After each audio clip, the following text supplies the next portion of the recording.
Buenas tardes. Ante todo, daros las gracias por la asistencia a esta conferencia. Y bueno, tenemos el placer de tener con nosotros a Pep Marcús Colom, que nació el 18 de agosto de 1975. Es maestro de profesión. Ya lo has dicho. Ya lo he dicho, sí. Maestro de profesión y astrónomo de vocación. Es presidente del Club Newton desde el 2010. Ha trabajado en el observatorio de Costitx durante 5 años, de 2010 al 2015, como monitor de las visitas al planetario y como parte del equipo de investigación del 2014. Es codescubridor del asteroide 2014-39 Mindbelter en 2014 desde el Observatorio de la Sagra en Granada. Es miembro de Astronomers Without Borders y de The Planetary Society. Conferenciante del Club Newton y organizador de charlas, cursos y campamentos astronómicos. Y también es colaborador habitual de los programas divulgativos de Balears Fa Ciència y IB3 Radio y de BioBalears de Canal 4 Radio. Quiero aprovechar que lo tenemos aquí para agradecerle públicamente el trato recibido en el primer encuentro de agrupaciones astronómicas de las Baleares, que fue en abril de este año. Y fuimos invitados como agrupación, ¿vale? Y nada, nos recibieron con los brazos abiertos y con un compañerismo excepcional. De parte de la Agrupación Astronómica de Ibiza, queríamos darte las gracias por todo. Gracias a vosotros. Bueno, y sin más que decir, nos va a deleitar con una conferencia sobre la conquista de la Luna, datos, curiosidades de la carrera espacial. Pep, todo bien.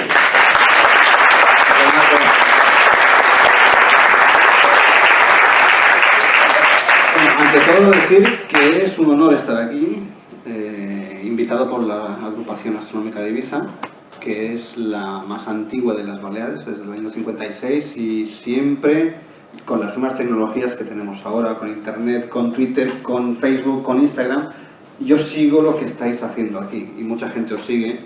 Seguid adelante, seguid así, porque lo hacéis muy bien. No estáis solos. Y por eso vinisteis a la primera trovada de este año, que el año que viene no sé quién me ha dicho que puede que se haga en Ibiza. No estaría mal, ahí lo dejo. Y los mallorquines, que faltaría más, os abrimos nuestras casas y nuestros corazones porque os lo merecéis, pues estaremos encantados de volvernos a ver aquí, en la isla de Ibiza. Por mí encantado, ¿eh? Y ahora, mientras estábamos esperando para que me hicieras la introducción, gracias Marco, he estado pensando que en esta sala, ¿cuántas veces habrá habido la hoz y el martillo de la Unión Soviética? No sé si muchas, pero no creo que a algún partido político le hiciera mucha gracia. Igualmente, esta es una charla histórica, no por el hecho que esté yo aquí, sino por la historia que voy a contar, ¿de acuerdo? Mi idea hoy es hacer una recapitulación de lo que pasó desde que la humanidad se dio cuenta que podía hacer misiles balísticos hasta que el señor Neil Armstrong, como bien, si veis el reportaje de Apolo 11, lo vais a ver perfectamente, puso el pie izquierdo en la Luna. Ese camino que nos ha llevado hasta ahí. Las vicisitudes, las víctimas, quién ha salido beneficiado, todo esto vamos a hablar un poquito, ¿de acuerdo? Y ahora, yo como me suelo enrollar mucho, y os lo voy a mostrar, tengo el cronómetro, ¿vale? Porque si no, he hecho charlas de 2 horas y media que estaban previstas de que fueran de 1 hora.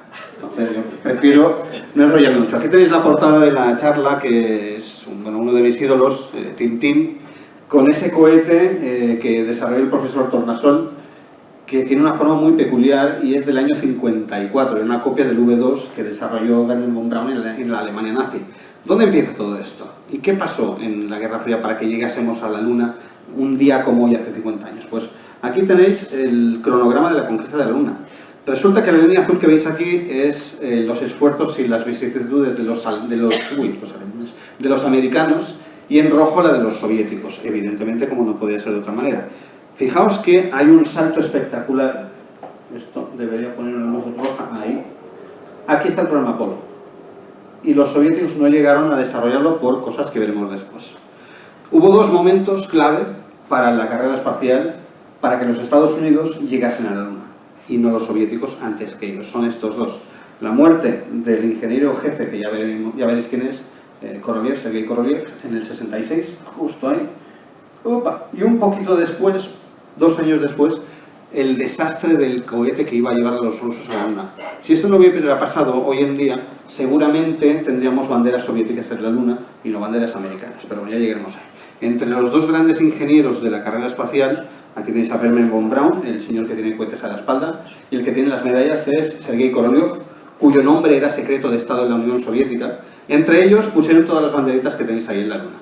Todas menos un par, ¿eh? Hay una que está aquí arriba, que es la China, y aquí también está la Chang'e 3. Falta alguna también, falta una india y una israelita, pero bueno, no pasa nada, venimos a hablar de historia, no de actualidad. Todos esos puntos rojos y barrados son las banderas de lo que hemos llegado a hacer en la Luna. Entonces, no llegamos a la Luna solamente una vez, sino muchas veces, y de eso vamos a hablar. ¿Dónde empieza toda esta historia? Empieza hace mucho, mucho tiempo. En la Segunda Guerra Mundial había un centro en el que, en Alemania, la Alemania nazi, en la que se desarrollaban unas armas secretas. Eran bombas que se lanzaban solas, bombas que salían desde Alemania y llegaban a Londres y llegaban a Bélgica, las famosas y temidísimas V2, disculpad mi alemán, Verwendungswaffe o algo así, arma de venganza. Eran estos tipos balísticos, eran misiles que se lanzaban solos. Y en estos misiles empezó a trabajar el ingeniero Wernher von Braun, que dirigía estas instalaciones secretas al lado del mar Báltico. Wernher von Braun era un señor alemán, prusiano que ahora lo veréis, ahora saldrá ahí, que era miembro de las SS y miembro del partido nazi, que visitaba a veces los campos de concentración y que eso fue limpiado por los estadounidenses posteriormente, pero bueno, hoy se sabe, desarrollaba este tipo de armamento. Estos son armas, son misiles, los primeros misiles intercontinentales que hubo en la historia. Algunos, como podéis ver, hacían puff y bajaban. Ensayo y error. Hacían 15 metros de alto y eran las primeras naves que podían llegar al espacio. De hecho, Wernher von Braun lo que hizo es meter 2 moscas en una de estas naves, en estos misiles, y los lanzó hacia arriba. Llegaron a 100 kilómetros de altura. Los primeros animales que llegaron al espacio fueron 2 moscas. Alguien dijo que eran moscas españolas. No sé, serían de Bilbao quizás, porque sobrevivieron el viaje.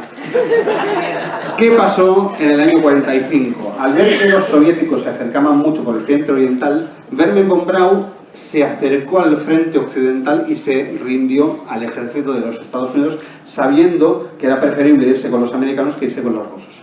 Entonces, los Estados Unidos abrieron los brazos de par en par, lo acogieron en su seno, a él y a 100 científicos de la estación de Peenemünde, y se llevaron más de 30 barcos con material para hacer 100 cohetes de este tipo. Se llamó la Operación Paperclip en 1945 y fue el inicio de la fabricación de misiles de largo alcance por parte de Estados Unidos. Los soviéticos hicieron lo mismo, la Operación Soviakin, en el año 46, pero no fue voluntario. Cogieron a 15.000 personas, entre ingenieros y familiares de ingenieros, y se los llevaron a la Unión Soviética, diciéndoles que cobrarían el mismo sueldo que los trabajadores soviéticos. Evidentemente, estos señores alemanes se fueron para la Unión Soviética, no les quedaba otro remedio, y al cabo de unos años volvieron a Alemania democrática. La Alemania que antes fue ocupado por la Unión Soviética y después fue un estado satélite. Aquí tenéis los V2 y... Uy, espera que ahora saldrá... Un momento. Es que sale una vaca, no sé por qué. Ay, perdón. Es un vídeo que sale una vaca y no me acuerdo. Bueno, listo. Ahí empezó todo. Wernher von Braun se fue a Estados Unidos, lo tenían de base militar en base militar, y entre el 46 y el 57 se dedicó a hacer lo que mejor sabía, misiles. Hacía producción de misiles. La idea de Eisenhower, el presidente Eisenhower, era colocar toda una serie de misiles de largo alcance en las fronteras de la Europa occidental, apuntando a Moscú, ¿de acuerdo? Y de eso se encargaba el ingeniero Wernher von Braun alemán y sus colegas, pero eran más de 100. Entonces aquí tenéis una cadena de producción del primer misil creado por este señor en los Estados Unidos, el Redstone. Que si alguno de aquí, chavalines, jugaba a este juego de picar piedra, ¿cómo se llamaba? Que eran todo cubitos. En Minecraft salen piedras que se llaman Redstone, ¿a qué sí? Sí. Pues eran misiles. Toma. Había misiles Redstone fabricándolos en Detroit y en otras ciudades por mor de este señor, por Wernher von Braun. La idea de Eisenhower era esa. Sencillamente colocar misiles apuntando a Moscú. Recordad que Eisenhower era un héroe de la Segunda Guerra Mundial, era militar y se notaba eso, ¿eh? Mientras tanto, en la Unión Soviética, ¿qué hacían con las piezas que se habían llevado en la Operación Soviakin?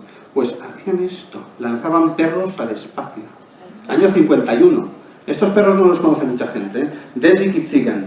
Dez y Kitsigan fueron los dos primeros carritos que metieron en una capsulita de un V2, básicamente era el R1 soviético, que era una copia, al espacio, a 100 kilómetros de altura. Después de las moscas vinieron perritos. Aquí los veis, a los pobrecitos, eran pequeñitos, de estos perros que las señoras lo llevan así, en el bracito, que no tienen piernecitas casi, pobrecitos. Son pequeñitos, son fáciles de poner en un cohete y los rusos los lanzaban. A ver qué pasaba. Sobrevivieron, ¿eh? No les pasó nada. Pero llegaron al espacio. Y todo eso no se sabía. Imaginaos, los americanos haciendo misiles, los rusos desarrollando la tecnología para hacer un cohete más potente. ¿Por qué? Porque los Estados Unidos podían poner cohetes cerca de la frontera de la Unión Soviética, pero la Unión Soviética no podía poner cohetes cerca de la frontera americana, entonces tenía que desarrollar cohetes de largo alcance, intercontinentales. Y en eso estaba cuando en el 57 desarrolló el R-7, el Semiorca, el famoso Semiorca. El Semiorca era un cohete ya cilíndrico, no tipo balístico, como el de Tintín, que sencillamente fue capaz de subir al espacio y hacer orbitar cosas. La primera vez que se puso en marcha este cohete fue en el 57, que ahora lo veréis aquí, y el sistema que ha sido, este es un R1, ¿eh? Este no es el R7 del Semiorca, ahora lo veréis. Están en un búnker viendo cómo pasan las cosas, con la foto de Stalin ahí arriba.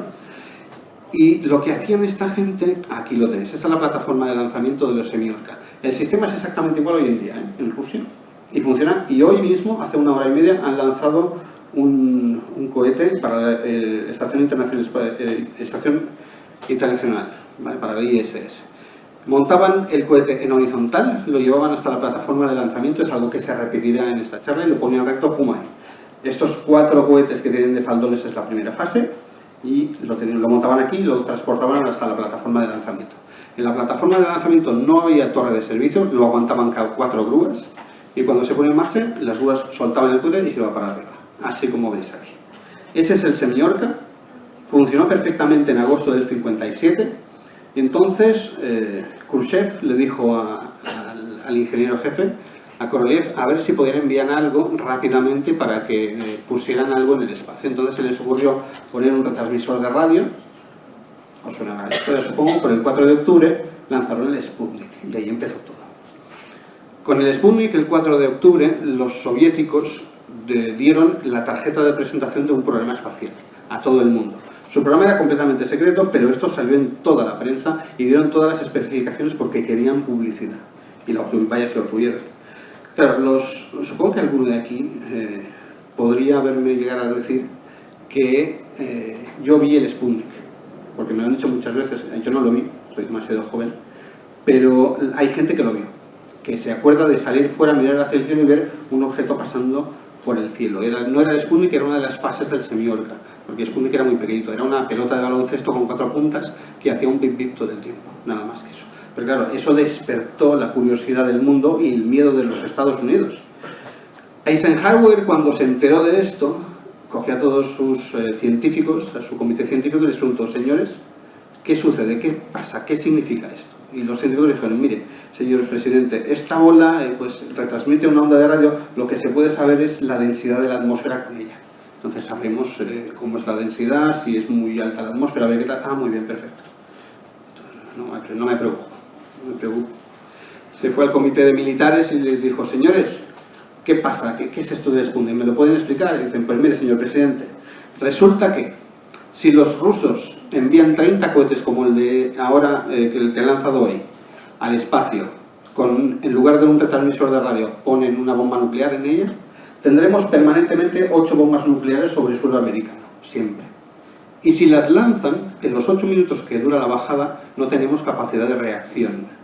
Claro, ahí Eisenhower dijo, pues habrá que ponerse las pilas, habrá que empezar a pensar qué podemos hacer para contrarrestar el poder soviético. Empezó a preguntar y dijeron, a ver, ¿qué tenemos por ahí que podemos lanzar? ¿Alguien está desarrollando cohetes? Y efectivamente, la USAF estaba desarrollando un cohete llamado Vanguard. Y se pusieron a ello, a dar un poquito más de prisa al Vanguard para lanzarlo. Mientras tanto, los rusos, un mes después, casi un mes después, lanzaron el segundo Sputnik, con la historia que todo el mundo sabe, la perra laica. Eso ya era Otra cosa era más preocupante porque no solamente lanzaban una bolita que retransmitía radio, sino que había un animal dentro, un animal grande, un mamífero grande. Laika, como sabéis, estaba desgraciadamente condenada a muerte porque no tenía sistema de reentrada. Este señor fue el responsable de lanzarla y esta es la perrita Laika, ¿vale? Que pobrecita murió de calor a las pocas horas de estar ahí, orbitando. Aquí la tenéis, este es su catre, tuvo que estar unas 17 horas ahí dentro metida y este es el lanzamiento de Laika. Con un Sputnik 2, exactamente un semiorca como el otro que habéis visto, en la misma rampa de lanzamiento, el mismo sistema y funcionó perfectamente. Ahí los Estados Unidos ya temieron bastante el poderío de la Unión Soviética, pero muchísimo. Entonces vieron que el Vanguard ya estaba casi preparado y ¡pum!, lo lanzaron. Vamos allá. Esto es Florida, las maravillosas tierras de Florida, y aquí es el lanzamiento del Vanguard. Llamaron a todas las televisiones, llamaron a todos los periódicos, llamaron a todos los periodistas, venid a ver el lanzamiento del Vanguard porque vais a ver que los Estados Unidos también tiene poder para poner cosas en órbita. Tenemos el poder de hacer cohetes capaces, potentes y capaces de llegar al espacio. Todo el mundo ve, venga, ignición. Entonces los americanos estaban contentos. Uy, se hace la luz.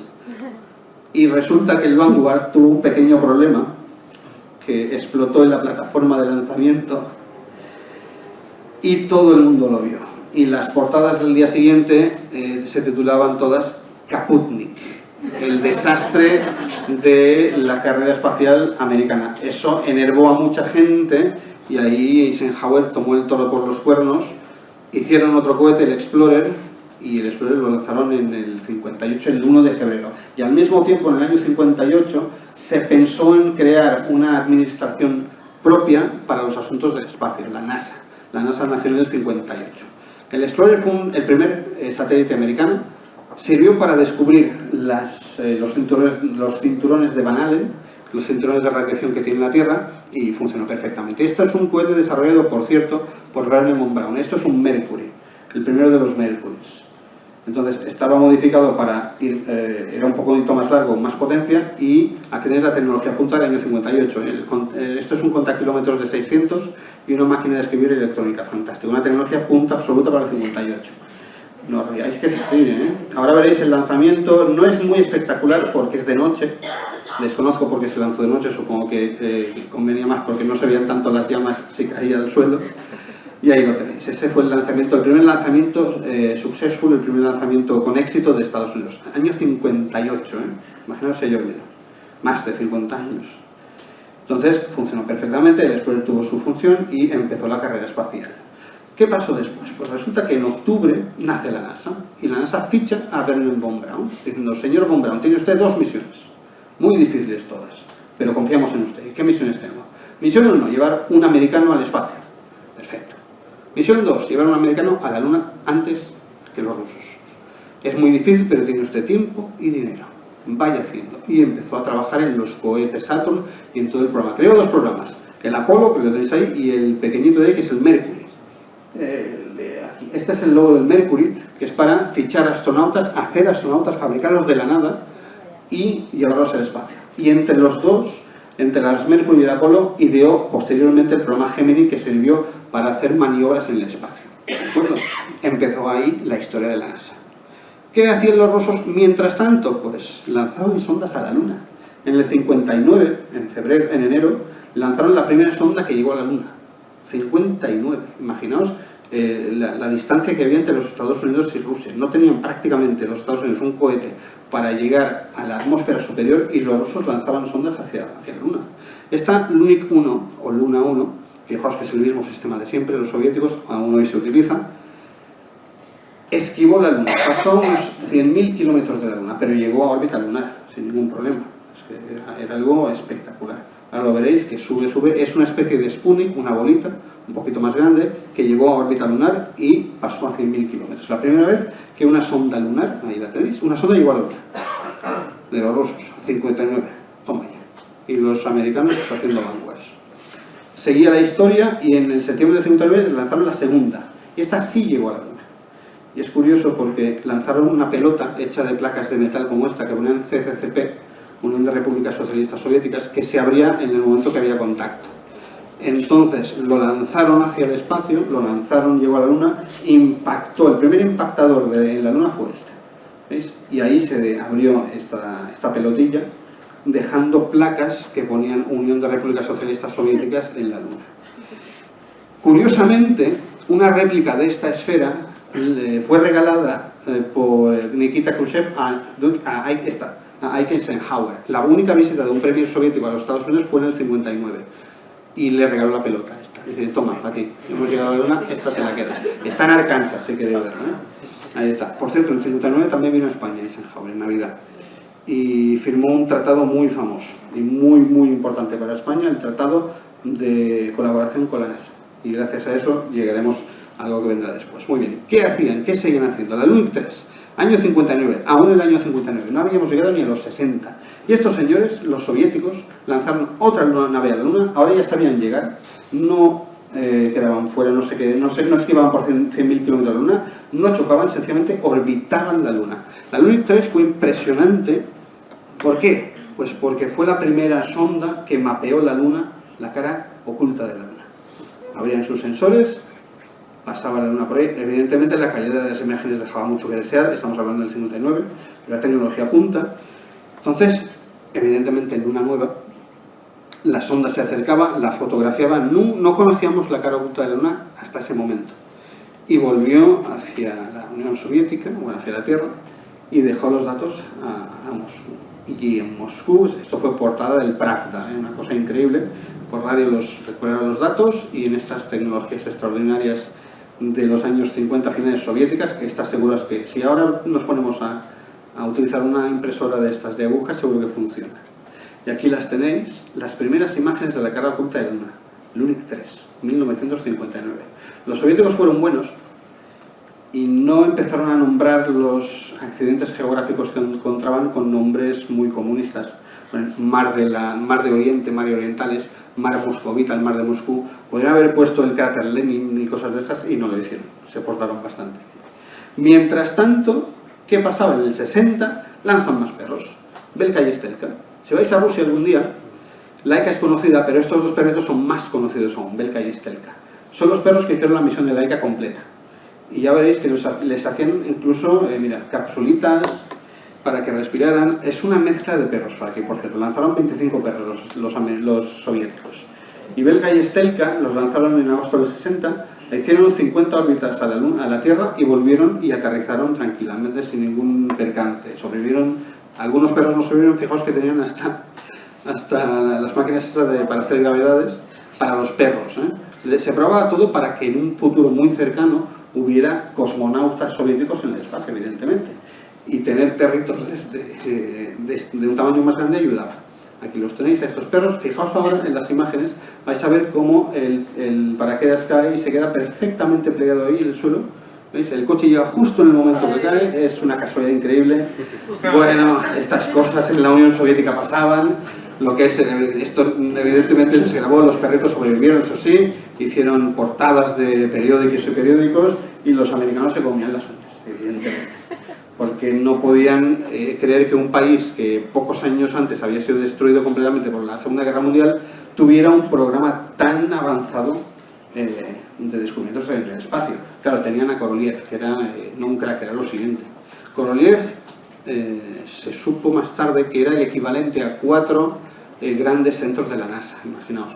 Llevaba todo lo que era cohetería, astronautas, llevaba todo lo que era, ¿qué más llevaba? Dirigía él las naves, por cierto, y era el responsable de Baikonur. Increíble, una pasada este señor.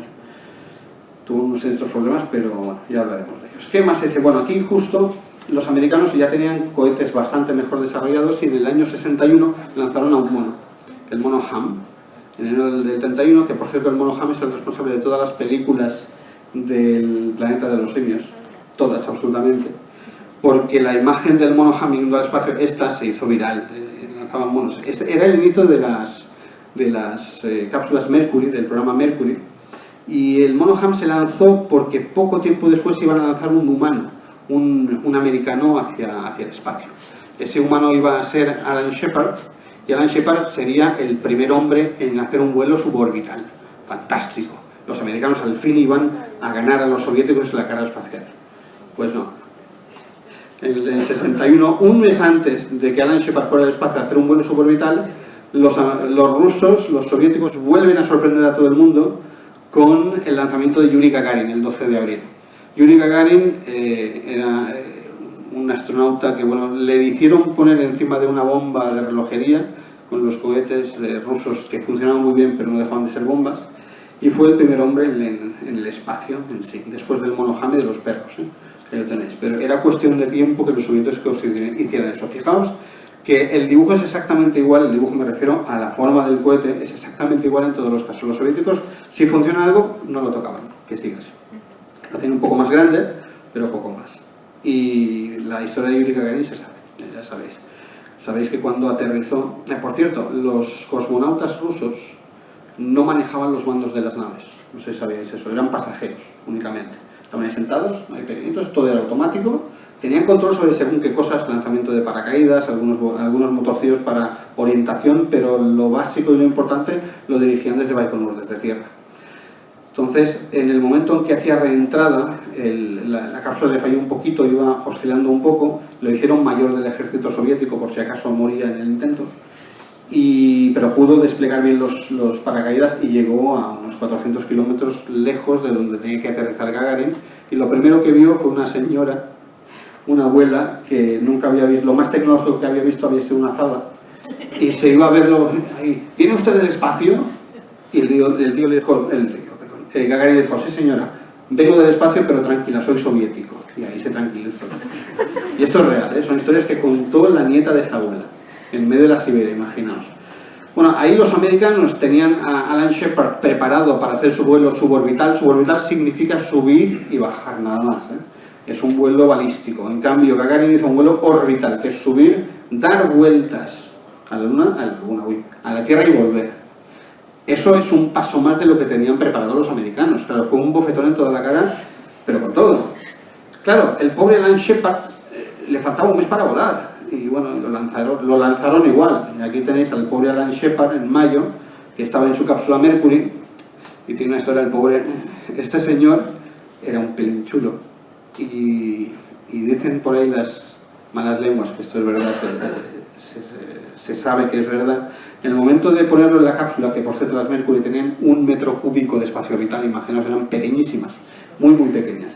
A la hora de ponerse ahí encima, estaban en Florida, tuvieron que esperar, dijeron, Alan, por radio, espera un poco que viene una tormenta, no sabemos por dónde va a pasar, vamos a esperar un poco, no te vamos a lanzar ahora, porque primero tenemos que saber si viene hacia Florida o se desvía. Entonces esperaron 2 horas, y bueno, después justo le salió una alarma, uy, espera, la alarma tenemos que ver que viene. En total estuvo 4 horas sentado esperando a ser lanzado. A las 4 horas le dieron el sí, vamos, tenemos luz verde, vamos a lanzarte. Y fue la primera vez que salieron las famosas palabras, control, tengo un problema. Lo dijo él. ¿Y qué problema tenía? Pues que tenía que ir al baño. Necesito ir al baño. Interrumpan el lanzamiento. Entonces le dijeron, repeat again, please. Así que no, le dije, a ver, Alan, eres uno de los Mercury 7 que ha sobrevivido torturas inhumanas para ser astronauta. Estás preparado para eso, es el sueño de tu vida. Aguanta. Y sí, aguantaré. Pero poco de todo, no aguanto. Tengo que salir. Y claro, el jefe de la misión miró al sitcom, al que le hacía la comunicación con él, y le dijo, no, seguimos con la cuenta atrás. Y él dijo, pues si no me dejáis salir, me voy a orinar encima. Y le dijeron, pues tú mismo. Y en estas imágenes está más mojado de lo que tocaría. Cuentan las malas lenguas que los controladores del corazón, de las pulsaciones, les daban calambres. Entonces cuando se dio cuenta desde tierra que se estaba calambrando, apagaron todos los controles de salud. Pero bueno, fue un vuelo de 15 minutos, amerizó en el Atlántico, fue el primer vuelo suborbital de un americano, tuvo ciertos problemas técnicos con la vejiga del señor Shepard. A partir de ahí, por cierto, la NASA desarrolló unos pañales que podían absorber un 400% de su volumen. Viene de aquí esto. Y también, evidentemente, la necesidad de satélites meteorológicos. Porque si sabes que la tormenta no pasa, pues lanzas el cohete antes. era así esto, teníamos un problema y se arregla a base de saber cómo se puede hacer. Pues aquí tenéis al señor Alan Shepard, que fue el primer americano en volar. Claro, las cosas seguían así y poco después los rusos pues directamente soltaron otro astronauta, Titov. Ahí lo tenéis. German Titov tenía una lucha constante y absoluta con Gagarin por ser el primero. Y Gagarin le ganó porque parecía una imagen más dulce del régimen comunista. Titov era más... no tenía una cara tan dulce, tan sonriente como Gagarin.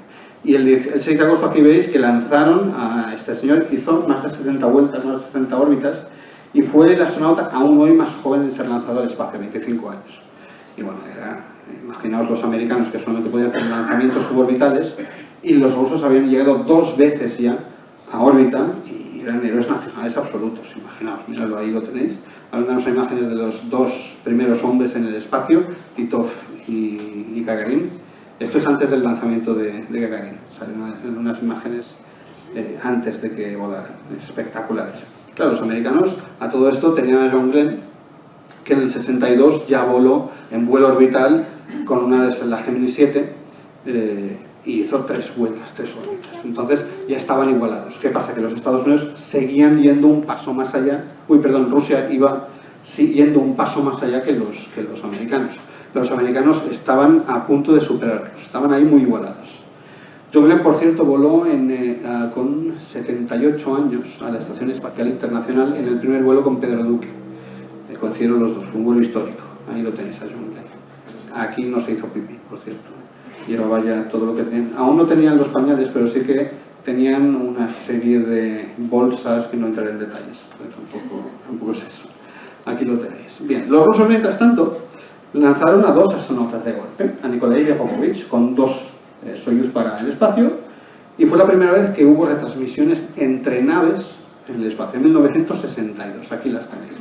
También 2 rusos en el espacio, los Estados Unidos podían lanzar un solo astronauta, los rusos lo lanzaban de 2 en 2, otra vez la Unión Soviética adelantaba a los Estados Unidos en la carrera espacial. Como veis, son hazañas que iban de 3 meses en 3 meses. Era una época absolutamente increíble porque estaban en guerra. Era una guerra absoluta.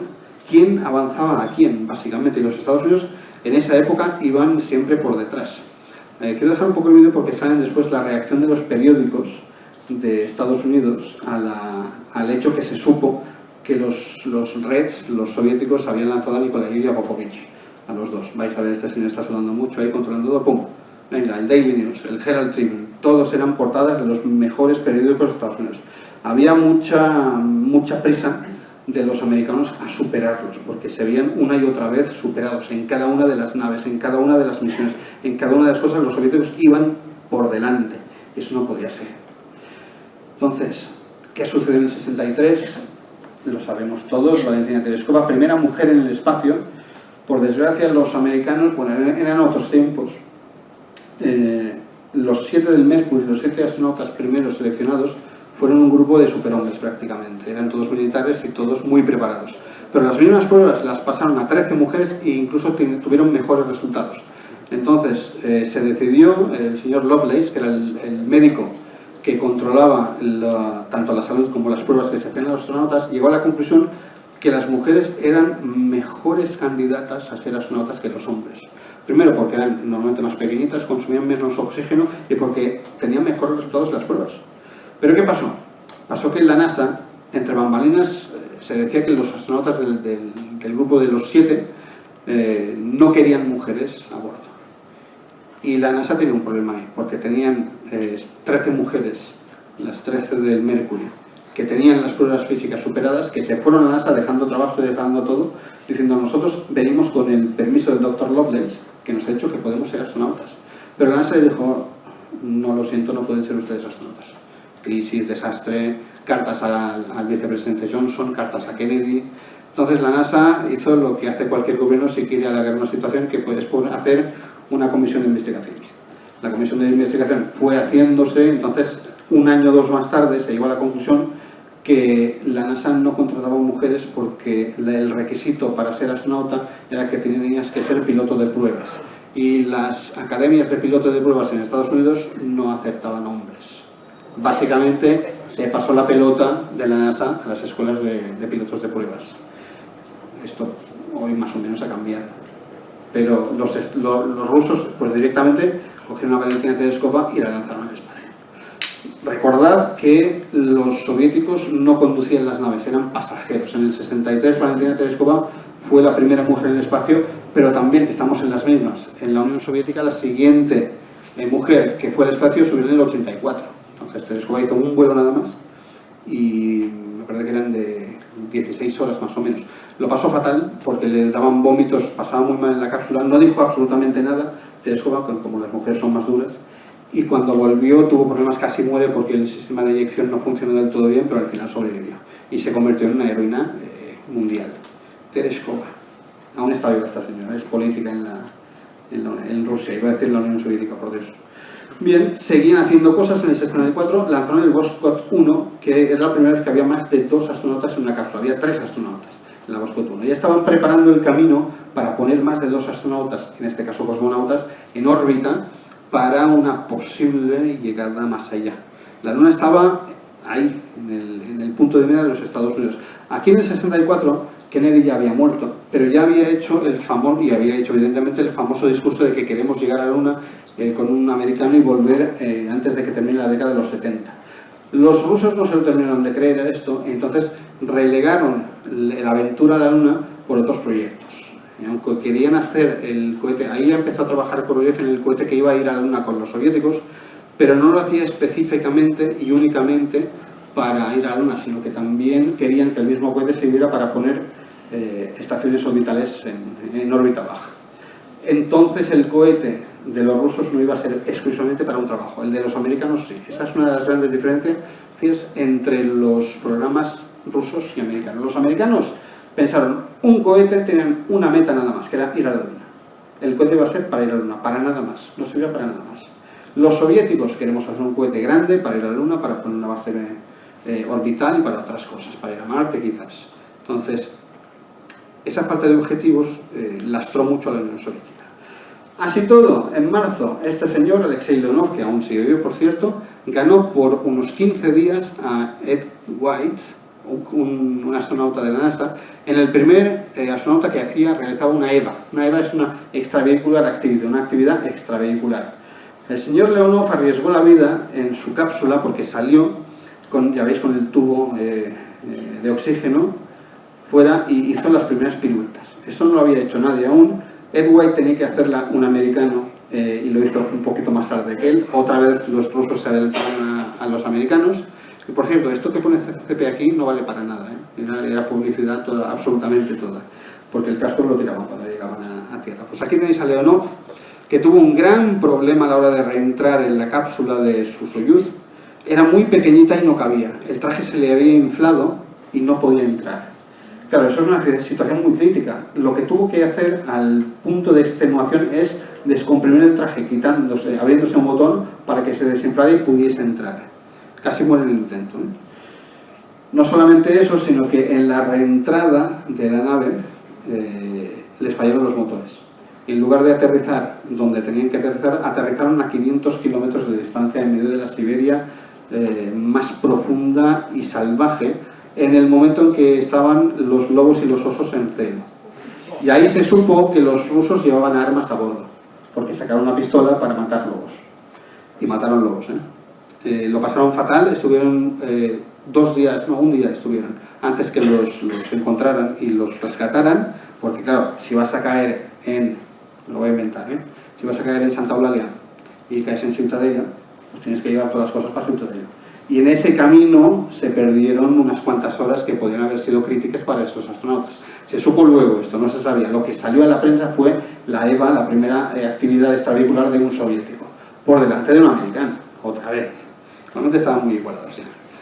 Los americanos empezaron ya a tope con los Gemini. El programa Mercury había finalizado, empezó el Gemini, que era para hacer maniobras en el espacio, ¿de acuerdo? Entonces, aquí tenéis la Gemini 5, y no lo había dicho, ahora me diréis que soy un friki, pero bueno.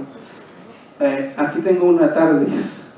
Incluyo siempre una TARDIS escondida en mis presentaciones, porque tengo amigos que les gusta la serie Doctor Who y dicen, pon una TARDIS, a ver si la descubrimos. Ahí está. Listo, perdón el momento friki. Tal vez es una nave de una serie de ficción. Nada. Bien, la Gemini 5 era una nave un pelín más grande que las Mercury, que habían 2 pasajeros nada más, y después veréis cómo eran por dentro. Era básicamente la escotilla de un avión, ¿eh? Eran muy pequeñitas, pero la primera Gemini subió al espacio y querían hacer 8 días o nada, 8 days or bust. Lo consiguieron, casi. Estuvieron 7 días, 23 horas y 56 segundos en órbita. Pero lo consiguieron. Así supieron, esta es la única imagen que hay de esta Gemini, supieron que los efectos de la microgravedad no afectaban a largo plazo a los astronautas. Y tenían unas cuantas quejas diferentes que ya hablaré. ¿Qué hacían más? Pues después la Gemini 6 y 7, que hicieron el primer rendezvous, el primer encuentro entre naves americanas. Este señor ahora saludará. Aquí las tenéis, las 6 y las 7. Stafford y Shira eran 2 de los astronautas que después uno de ellos iría a la Luna, el otro tenía un fin un poquito peor. Shira estuvo en el Apolo 1, pobrecito, y bueno, le hicieron eso, encontrándose en órbita, avanzaron un paso. Hasta ahora no habían lanzado más de 2 astronautas al mismo tiempo, ahora lanzaban 2 naves al mismo tiempo. En eso que justo en el 66, en enero, el señor Korolev, el ingeniero jefe, el responsable de casi toda la carrera espacial rusa, falleció, murió. Fue un golpe muy fuerte para los soviéticos, no se lo esperaban. Murió en una operación rutinaria. Estaba bastante mal de salud porque había tenido un pequeño problema en época stalinista y se había tenido que ir de prisionero a un gulag en la estepa siberiana, que estuvo unos meses por desavenencias con un colega suyo. Básicamente, él era partidario de un tipo de combustible y un colega suyo era partidario de otro tipo de combustible. ¿Qué pasó? Que lo denunció y la policía de Stalin se lo llevó, lo torturó y lo encerraron en un gulag. En el momento en que vieron que necesitaban una carrera espacial, Stalin pidió: ¿quién es bueno en eso de hacer cohetes? Pues mire, señor, tenemos un señor ahí en el gulag perdido, pues bueno, me lo traigan para acá, lo perdonamos. Pero estaba ya muy tocado, sufría de corazón y nunca fue capaz de abrir la boca porque se la rompieron a puñetazos. Stalinistas, cosas que hacían en ese tiempo. Korolev fue el gran impulsor de la carrera espacial soviética.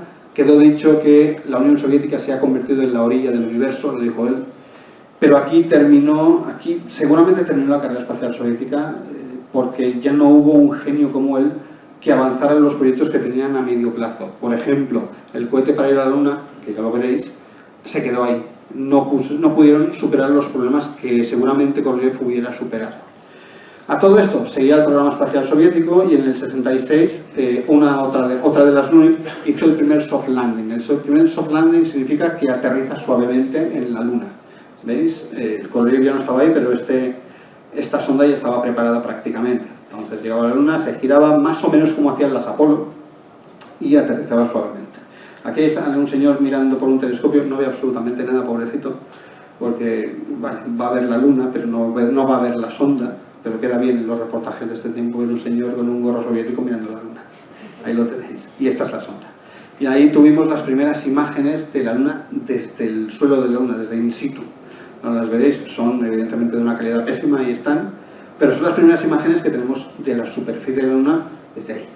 Hoy en día las imágenes que tenemos son infinitamente mejores, pero los soviéticos también se adelantaron a los americanos en esto. Seguían las cosas y en eso que el 3 de abril del 66 enviaron un satélite. Aquí vais a ver imágenes de un poco de todo, porque los vídeos soviéticos son un popurrí, hay muchas cosas, no hay muchos vídeos. Estos son los Lunokhod, que son las sondas que enviaron a posteriori, son sondas que se llevaron a la Luna para hacer esto. Son pequeños laboratorios que se enviaban ahí y estudiaban la superficie y estuvieron caminando durante mucho tiempo, por cierto, las Lunokhod. Que hoy en día las Lunokhod sirven, una de ellas, para enviar un rayo láser desde la Tierra, y esto es real, que rebote en la superficie de las placas solares y vuelva. Entonces se sabe exactamente la distancia Tierra-Luna, al segundo. Sirven para eso. Y esto es verdad, ¿eh? Los señores que estaban controlando las Lunokhod estaban en Crimea con un mando de distancia ahí, con un joystick, controlándolas desde la Luna. Pero a lo que iba, la Lunik 10 fue el primer satélite en orbitar la Luna, satélite de la Luna. Y lo tenían todo previsto para el Congreso Estatal de la Unión Soviética, del Partido Comunista, para que retransmitiera en directo desde la Luna la Internacional. Y ahí lo tenéis todo el mundo aplaudiendo y escuchando la Internacional, con bips, pi, pi, pi, pi, pi. Lo que no sabían estos señores tan ahí aplaudiendo tan fuerte es que era una grabación, porque al día anterior los técnicos habían oído la Internacional perfectamente, la habían grabado, Al día siguiente, la Lunik 10 fallaba una nota, entonces no quedaba bien y pusieron la grabación. Igualmente se oyó desde la Luna, no está mal, ¿eh? Los soviéticos sabían hacer cosas duras y duraderas. Aún está en la Luna, por cierto, la Lunik 10. Entre tanto, seguían las Gemini, y esta Gemini, la Gemini 8, fue crucial, porque fue una de las veces que subió al espacio Armstrong, el primer hombre de la Luna, y aquí obtuvo los galones para ser el primer hombre. En esta misión, en la Gemini 8 de marzo del 66, tenía que acoplarse a los Agena. La Agena es eso que veis ahí, que era una segunda fase de cohete que estaba orbitando, y tenía que ir a acoplarse y desacoplarse. Entonces le dieron los mandos de la Gemini a Neil Armstrong y hizo exactamente eso, acoplarse perfectamente a la sonda, pero cuando se acopló se dio cuenta que empezaron a girar, no sabía qué problema había. Resulta que la Gemini, su nave, tenía una fuga, una pequeña fuga, y claro, lo que hizo fue desacoplarse. Vais a ver las imágenes que empieza a rodar. Cuando se desacopló, al tener menos masa, rodó más rápidamente. Entonces empezaron a tener tantas Gs que Scott se desmayó y Armstrong estuvo a un plis de morir, le dio al botón de break the signal, de parar la misión, y volvieron directamente a la Tierra con las cápsulas de emergencia. Pero aquí casi muere, ¿eh? Fue un momento crítico, pero supo reaccionar con tranquilidad en una situación clave. Ahora veréis que empezará a rodar, se están acoplando, ¿veis? Y ahí veréis la situación del Sol, ahí está, ¿veis? Empieza a rodar, y ahora veréis que se desatasca, ¡pum!, sale, se desacopla y empieza a rodar más deprisa. Estas son imágenes reales, por cierto. Y ahí es cuando le dio al botón, vio que si no le daba, pues morirían ahí en el espacio, y pudieron volver con el lanzamiento de emergencia que hizo. No todos los Gemini iban bien. El 9, la tripulación que tenía que ir murió en un accidente de avión, fue la segunda tripulación, y no pudieron culminar con éxito porque la Agena, ahora lo veis, no abrió el morro de manera correcta. Tenían que hacer una salida, acoplarse y hacer una EVA, una Extravehicular Activity, no pudieron hacerla. Se perdió el control de la Agena, y bueno, eran cosas que pasaban con las Gemini. Todo eso hacía que los americanos aprendieran más y más y más. Aquí veis muchas más actividades americanas que rusas, porque aquí fue cuando los americanos superaron a los rusos tecnológicamente y con capacidad de ir más allá. Los rusos sin Korolev y en el 66 tenían bastantes problemas a la hora de desarrollar el N1. Ahora veréis qué era el N1 y para qué servía. En el 66 estaban ya a punto de terminar estas misiones. El 10, la Gemini 10, sencillamente un test de propulsores en órbita. Lanzaron este cohete que, como podéis ver, es bastante grande. Vamos a ver la eyección. Y todo esto son misiones que cada vez iban a más. Hacían más órbitas, hacían más eyecciones, hacían más tests, hacían más acoplamientos, hacían EVAs, y iban preparándose más y más y más para controlar todos los posibles ítems que se debían controlar en un viaje en el espacio, que era, recordemos, un viaje a lo desconocido, porque podían encontrar cualquier tipo de problema en el camino de ir a la Luna o de ir a cualquier sitio y no estar preparado para ello. Ellos estaban todos muy preparados, y cualquier problema se trabajaba hasta la mínima expresión. Después pasaron otras cosas más difíciles, pero bueno, ahí está. Mientras tanto, aquí tenéis ahora en la Gemini 12, que hizo varios acoplamientos, récord de acoplamientos. Aquí veis una cápsula Gemini real, por dentro, está en un museo. Entonces veréis lo que es una cápsula Gemini, y recordad que la Gemini 5 estuvo 8 días en órbita, ahí dentro metidos 2 personas, sin ducha, sin baño, sin nada. Es básicamente el cockpit de un avión, es un caza, es la cápsula de un caza. Ahí había 2 personas que estuvieron viviendo juntos 8 días. Yo no sé vosotros, pero si me meten 8 días con alguien ahí dentro, me lo cargo, ¿eh? No puedo, es claustrofóbico, pero claro, era gente muy preparada, muy preparada. Por cierto, la Gemini 11 sirvió para poner el récord de órbitas y de EVAs en la misma misión, de Extravehicular Activity. Y las tenéis, y es minúscula cápsula. Estas son las únicas imágenes que no son de la época. Estas son imágenes de un señor con un móvil. Aquí tenéis. Siguiendo esto llega el Gemini 12, que ya estaban prácticamente bien preparados. Estaban todos ya con la vista puesta en las misiones Apolo, que sabían que se lanzarían. Este señor es Jim Lovell. Este señor es el que llevó la cápsula de Apolo 13, que por cierto voy a hacer la peli. Y este es Aldrin, el segundo hombre en pisar la Luna. Y en el Gemini 12 está contando que se le infló el traje, igual que a Leonov. Pero pues pudo entrar y no hubo ningún problema. Tenía el récord de órbita 59 con este tipo de naves. Funcionaba todo perfecto, iba todo bien, hasta que empezó el programa Apolo. El programa Apolo empezó en el 67 y la primera en la frente. Ya sabéis todos lo que pasó. Murieron los 3 astronautas que estaban en la sonda. Estaban haciendo una prueba.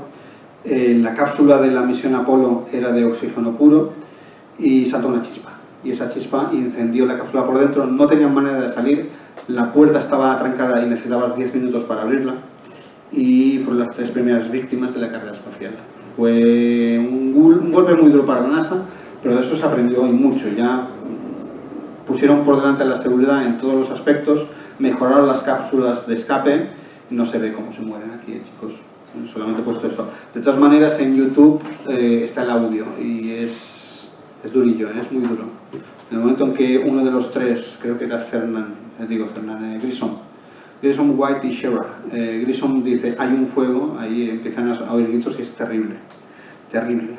Y a partir de ahí se paró el programa Apolo, se dio un paso atrás y dijo, vamos a ver qué ha pasado aquí. Se bajó la intensidad de la electricidad, se mejoraron todos los sistemas. El problema no había sido solamente un fuego, sino el confiarse demasiado de que todo puede llegar a ir bien. Todo se fue estudiado en este momento. A partir de aquí, las Apolo eran controladas al milímetro y absolutamente todo era chequeado una y otra vez. Todo, para que no se volviera a repetir cosas como esta. No se supo en ese momento, pero los soviéticos también tenían bajas. En el año 67, igual que en el Apolo 1, en el Vostok 1, uno de los cosmonautas soviéticos de la reentrada murió, y murió de una manera muy dura. Era amigo de Gagarin, este señor. Ahora veréis, se separaron la cápsula y la de en medio es la que llevaba al cosmonauta bajando, y estas 2 puertecillas de aquí son las que abrían el conjunto de paracaídas que salía y frenaba la nave. Uno de ellos salió sin problemas, pero la segunda puertecilla, la segunda cápsula, no se abrió. A 7 kilómetros de altura, y la cápsula empezó a dar vueltas y vueltas. Cuando se abrió la cápsula finalmente, sucedió lo inevitable, que es que se enrollaron entre ellos los paracaídas, y a 7 kilómetros de altura, si caes, pues en una cápsula de hierro, pues murió. Fue una de las víctimas del programa soviético. Se supo más tarde que tenéis a Komarov, que no me acordaba del nombre, Yushin Komarov. Era amigo personal de Gagarin. Cuando supo lo que pasado, Gagarin golpeó al director golpeó con un puñetazo al director de vuelo. Porque las cápsulas con las que volaban se sabía que tenían más de 300 fallos graves. Pero al gobierno les daba igual, las lanzaban igual.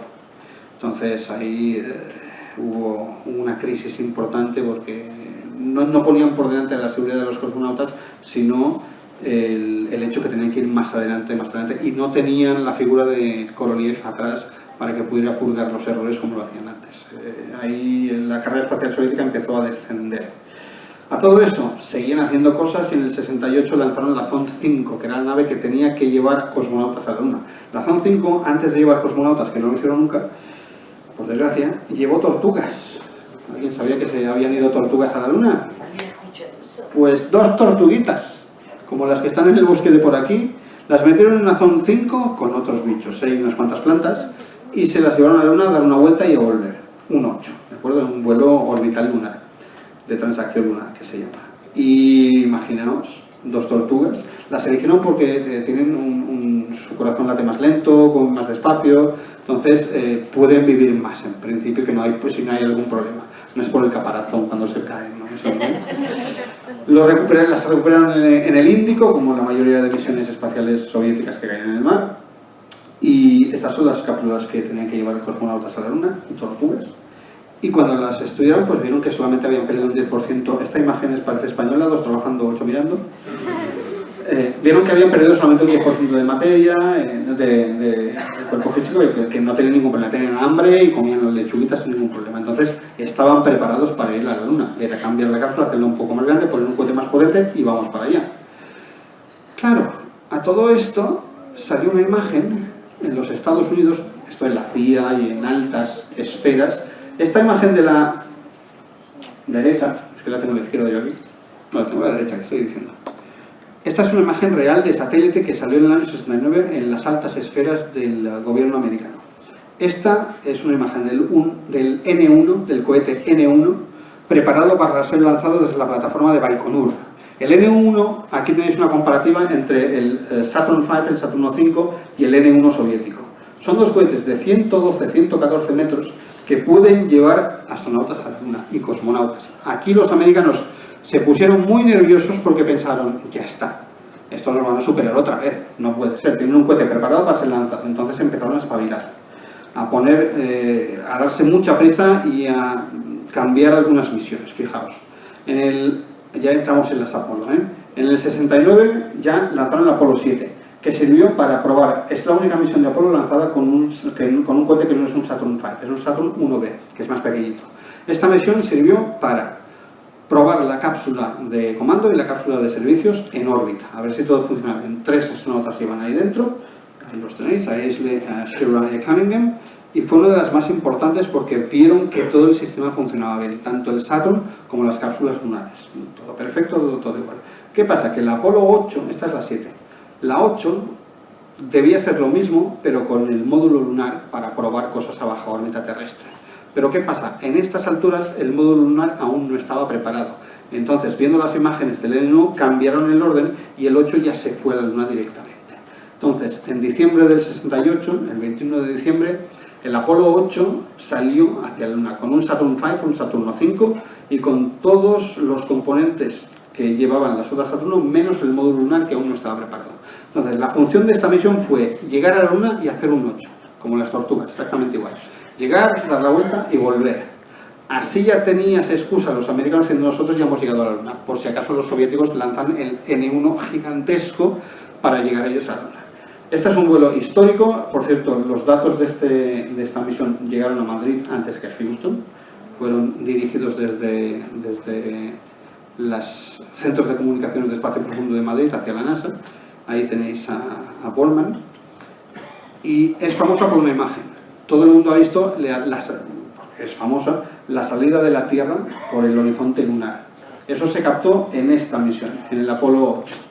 Y no estuvo exento de polémica porque cuando pasaron la zona oscura de la Luna, al volver a salir, ¡pum!, y recuperar comunicaciones, Borman, ahí está la salida de la Tierra desde el horizonte lunar. Esto es una imagen histórica y fue capturada en Madrid, por cierto, hacia Houston, de ahí directo. Cuando pasaron la zona oscura, Borman leyó un pasaje de la Biblia. Tenía la Biblia y leyó un pasaje del Génesis. Y fue eso el día 24 de diciembre.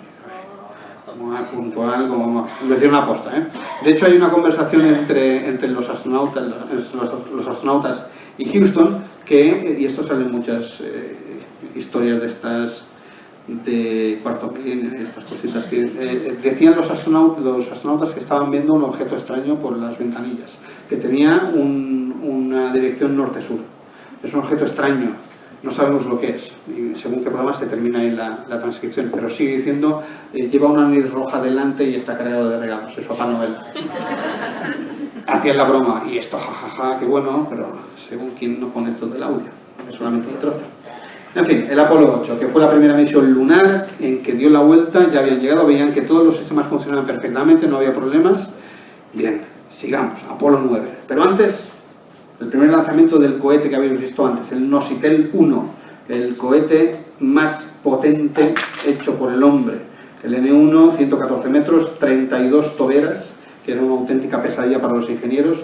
Tenía un pequeño problema, las Saturn V tenían 5 toberas, muy potentes, que no eran eran muy seguras, pero necesitaban mucho combustible. Estas necesitaban menos combustible, pero eran poco seguras. Esa es la gran diferencia.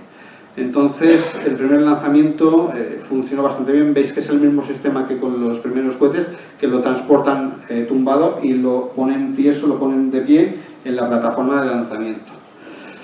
¿Qué les pasó a este cohete? Pues que uno de los motores se paró, hizo un problema de cadena y todos los motores se pararon. Explotó en el aire.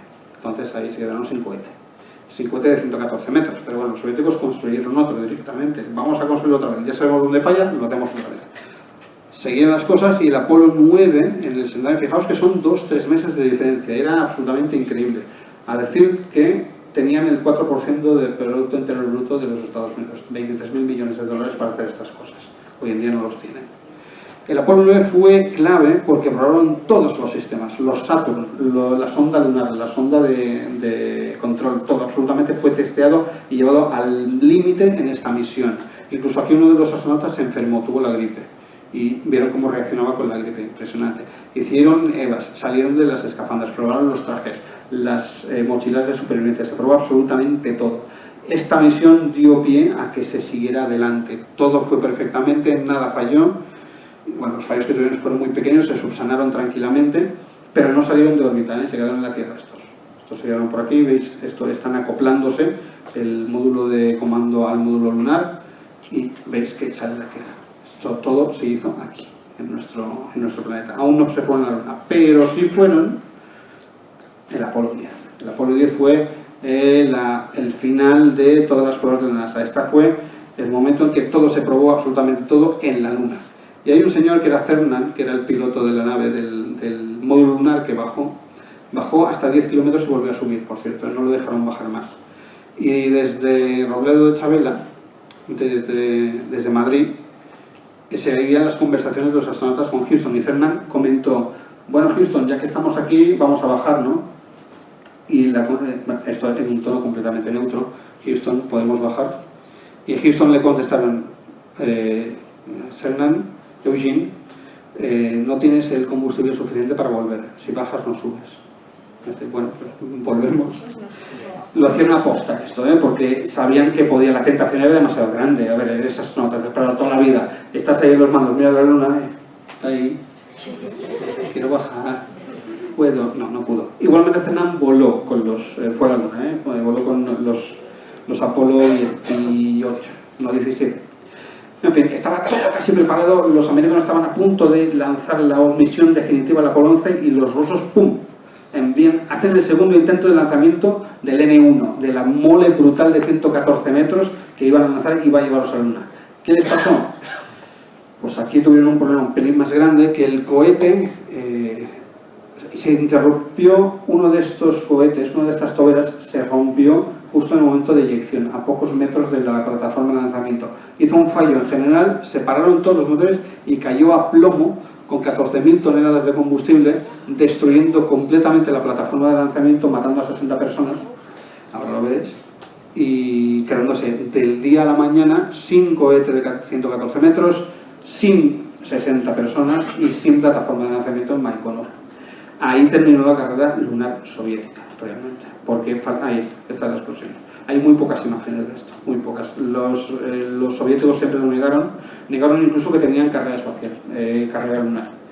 De hecho, las toberas estas que habéis visto antes, que eran peligrosas, pero eran muy efectivas, mandaron destruirlas todas, las que quedaban todas.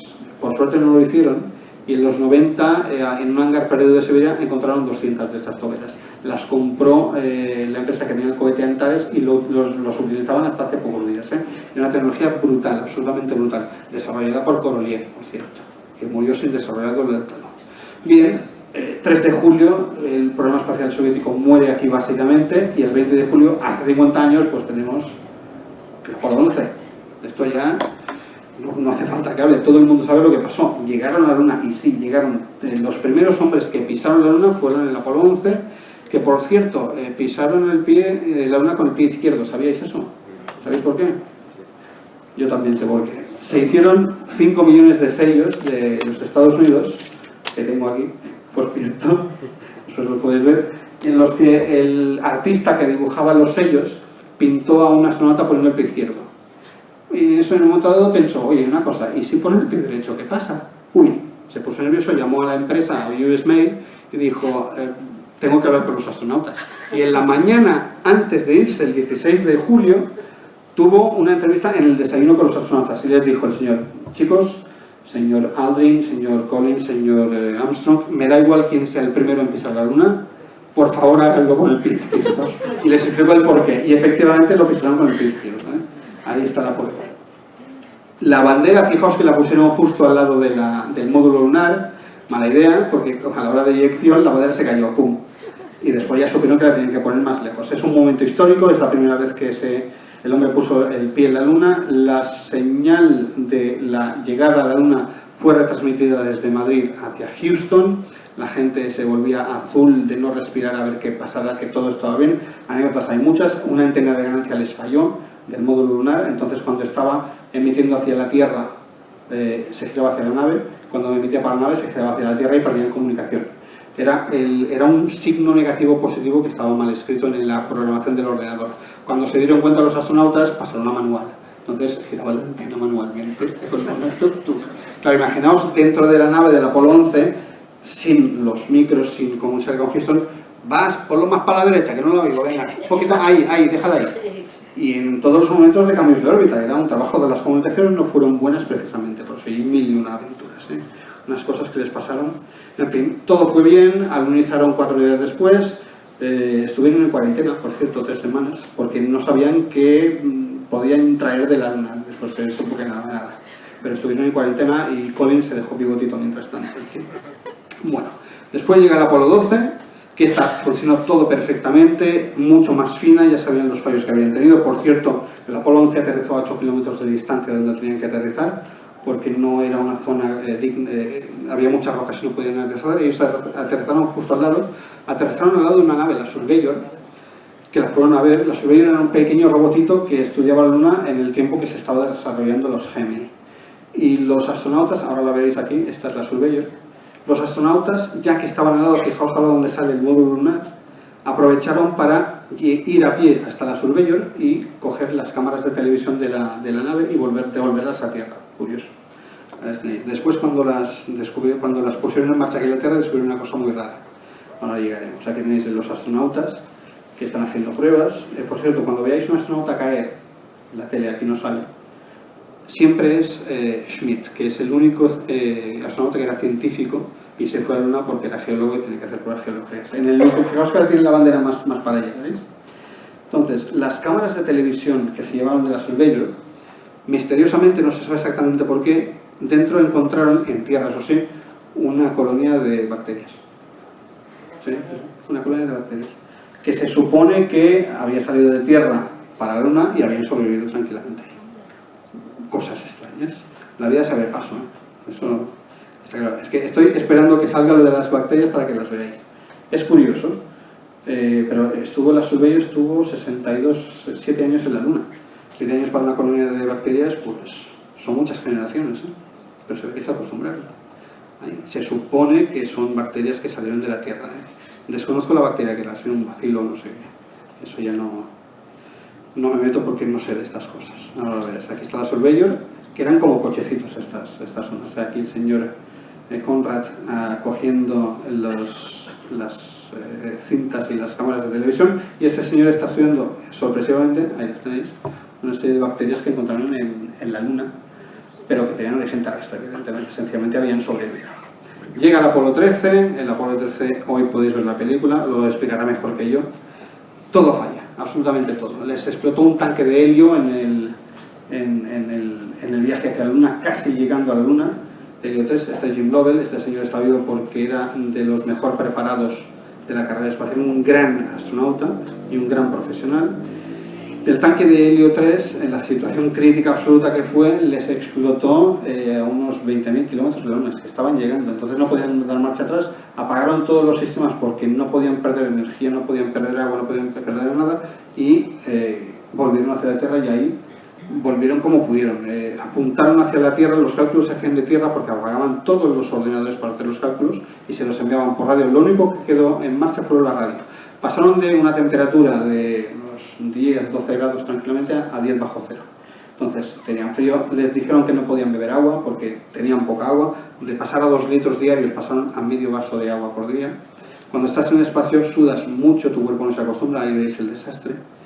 Entonces uno de los astronautas, por cierto, tuvo un problema grave de riñón, tuvo que estar un mes ingresado en el hospital. Los niveles de dióxido de carbono se les subían muchísimo porque no tenían... El módulo lunar estaba pensado para 2 personas 4 días, 2 días, perdón, y había 3 personas para 4 días, porque el módulo lunar fue su barca de salvamento. Y atravesaron el espacio desde la Luna a la Tierra con los motores apagados. Fue espectacular. Es como si quisiéramos atravesar el Mediterráneo de aquí hasta... El Mediterráneo no, de Lisboa a Nueva York en un Zodiac, exactamente igual, que nos lleve la corriente. Y pasó y lo hicieron, ¿eh? fue el desastre más exitoso de la NASA, porque la supervivencia de esos 3 astronautas no va por lo que podría haber pasado, pero la muerte de los 3 primeros astronautas en el Apolo 1 seguramente dio pie que estos 3 astronautas sobrevivieron, porque los sistemas estaban muy probados. Tenían problemas de dormir, evidentemente, porque no tienes referencias, entonces te cansas de este es el módulo, pero sobrevivieron. Hicieron el splashdown y eso reactivó de cierta manera la carrera espacial. Podéis ver la peli esta noche, que es espectacular. En enero del 71 ya llegó la Apolo 14 con el señor Shepard. ¿Os acordáis de Shepard? El primer hombre en el espacio americano. Pues el señor Shepard es el que pone la bandera. Llegaron a Farmaulo, que es el cartón donde tenía que ir el Apolo 13. Y el señor Shepard en esta misión no se le ocurrió más que llevarse un palo de golf y 2 pelotas. Y jugó a golf. Hizo un paro, no sé cómo se llama esto. Era muy suyo. Pero ahí, el Apolo 14 todo fue funcionando perfectamente, todo guay. Después vino el tercer intento del lanzamiento de la N1. Los rusos aún lo intentaban, a pesar de que en la Luna ya sabían que los americanos habían ganado sí o sí, pero también les explotó directamente. No pongo el vídeo, que es un pelín largo. El tercer lanzamiento también les falló, no explotó en la plataforma, pero sí a los pocos minutos. A todo esto los americanos seguían. El Apolo 15 llegó en julio del 71 y tuvo cierta polémica. Esta es la sonda lunar un poquito más grande, era la segunda versión de la sonda lunar. Con ellos aquí se llevaron ya el rover, el cochecito de la Luna, y tuvieron, por cierto, el primer accidente en la Luna. Es que, pues, bueno, son cosas que pasan. Estaban los 2 astronautas, el primero se puso el cinturón, no podía ponérselo, el segundo le ayudó, le puso, pero claro, el segundo astronauta, al subirse al módulo, al rover, no podía ponerse el cinturón, y como el otro ya lo tenía puesto, pues mira, pues agárrate fuerte y ya está. Efectivamente se agarró fuerte y estaba la marcha atrás puesta. Esto es real, ¿eh? Y dio gas y se fue para atrás y se cayó uno de los astronautas al suelo. No pasa nada, pero si llevas un casco y se te puede romper, puede ser una situación crítica. Aquí Scott lo que hace es un experimento de lanzar un martillo y una pluma de, evidentemente, águila calva, el bicho oficial de Estados Unidos, el águila calva, y veis que caerán al mismo tiempo. ¡Pum! Ahí está, con una velocidad de 1/6 de la gravedad de la Tierra. Probaron esto y estos 3 astronautas, Scott, Worden y Irwin, tuvieron un problema bastante grave a la vuelta, no en órbita. Se los pilló vendiendo sobres. ¿Qué hace vendiendo sobres? Vendiendo sobres. Se llevaron 100 sobres firmados por los 3 astronautas y los vendieron por una cifra bastante alta, no sé si eran $30.000 o algo así, en Alemania Federal. Y la NASA lo descubrió y les quitó los galones. Directamente los eliminó de la carrera espacial. ¿Sobres de qué? Sobres pintados con la misión, hacían sobres personalizados. Resulta que los astronautas tenían un pequeño problema. Su sueldo era el mismo, hicieran lo que hicieran. ¿Qué pasa? Que no podían hacerse un seguro de vida. No había aseguradora que los asegurara, nadie podía. Entonces la NASA permitía que te llevaras alguna cosita pequeña a la Luna, como sobres o billetes, que por cierto hay $200 en la Luna, por si queréis ir, que se os olvidaron ahí. Billetes de $2. Se llevaban sobres, los firmaban ahí mientras estaban ahí, y cuando volvían a la Tierra se lo daban a las mujeres, a la familia, por si pasaba algo. No era un seguro de vida, pero te podía llevar un buen chascarrillo, un poquito de dinero por si pasaba algo. Esto se sabía en la NASA hacia la vista gorda, porque era una situación un poco extraña, no podías hacerte un seguro de vida, entonces, pues vale, haz esto. Pero no lo vendas porque sí, un poco de vista. Hubo polémica, los eliminaron directamente, los expulsaron de la NASA estos 3. Siguiendo las cosas, el Apolo 16, ya terminamos, chicos, hizo el récord mundial de velocidad, 16 km/h, este es Charlie Duke haciéndolo, y también hubo el segundo accidente de la Luna en coche, pero bueno, hicieron muchos experimentos y en este momento los Apolo ya estaban de capa caída, ya el Congreso americano ya decía que no hacía falta que volvieran porque ya habían ganado a los rusos estaba claro que ya no iban a ir a la Luna, entonces el programa ya estaba en decadencia. La visión de Wernher von Braun era hacer 20 lanzamientos, 20 Apolos, y el 20º tenía que ser una base lunar permanente, pero eso no se llegó a hacer nunca. También hacer una base, una estación espacial. Volvieron los rusos, el cuarto y último lanzamiento en el 72, también les explotó, un desastre, ahí lo dejaron, directamente, ahí lo dejaron. 4 veces lo lanzaron, las 4 les explotó. Y en el 72, en abril, el Apolo 17, ya el último, con Cernan. Este señor que pega de saltitos es el que estaba a punto de bajar en el Apolo 10. ¿Qué tuvo que volver para arriba? Pues pudo ir a la Luna. ¿Veis? Aquí está volviendo. Esta es la última misión Apolo, ya en un color un poquito más aceptable, en el 72, todo funcionaba perfecto, el rover hizo muchas vueltas, tomaron muchas rocas lunares en esta misión, llegaron más de 300 kilos. Y aquí veis la eyección del Eagle para vuelta, para acoplarse con el comando de la nave. Vais a ver cómo sale allí expedido. Estas imágenes no es que haya quedado un astronauta en la Luna, que está grabando ahí, sino están grabadas desde el rover. El rover tenía un mando automático, una cámara, y grababa esto. ¿Veis? ¡Pum! Esta es la eyección para volver a Tierra, para encontrarse y acoplarse con el módulo de mando y hacer un vuelo hacia la Luna, hacia la Tierra, digo. Ahí veréis. Imágenes. La última vez que hubo humanos en la Luna, por ahora. Pero no sé si hay chinos el año que viene. Bueno, el año que viene no sé, pero el 24 seguramente sí. Ahí tenéis las imágenes, ahora bajará la imagen el rover, pobrecito. Es un poco triste esta imagen, porque el rover de la Luna baja la imagen y yo me quedo solo. Ahí está. Ahí terminaron las misiones Apolo, porque en el 72, en el 73 y en el 74, ¡pum!, se cancelaron. En el 73 los Apolo y en el 74 las naves soviéticas, los N-1, y dieron orden de destruirlo todo. Los rusos por suerte no lo hicieron. ¿Qué pasó luego? Pues en el 73 la NASA desarrolló el Skylab con la misma tecnología de los Apolo, puso un telescopio en órbita y hizo una estación espacial, la Skylab, donde por cierto hubo la primera huelga de astronautas de la historia. No es broma. Durante un día entero apagaron la radio. Yo suelo estar muy estresado porque mi horario es muy de tal hora a tal hora tengo esto, de tal hora a tal hora tengo esto, y así siempre voy muy liado. Los astronautas en la Skylab tenían lo mismo, pero al segundo. Es decir, a las 13, 15, 27 tengo que terminar esto y 28 tengo que empezar eso. Estaban tan cansados que durante un día cerraron, apagaron la radio, hicieron fotos y escucharon música. Claro, la NASA tomó nota de esto y dijeron, a ver, vale, es que es estresante, tenemos que dar descanso a los astronautas, sirve para eso. Y los rusos empezaron a hacer las Soyuz, las Salyut, que eran eso lo mismo, estaciones espaciales. Ya veían que la Luna estaba conseguida, empezaron a desarrollar estaciones espaciales en órbita baja. Que por cierto os recomiendo a todos una película que se llama Salyut 7, porque casi mueren dos astronautas en órbita, recuperaron una sonda soviética, pero fue una aventura absolutamente brutal y es una película muy entretenida. Pero todo esto de las Soyuz ya es otra historia, porque ya hasta ahí se llegó a la Luna. Y a partir de aquí, recordemos este día, el 20 de julio, que es hace 50 años, en este día los aliens invadieron la Luna. Dicho esto,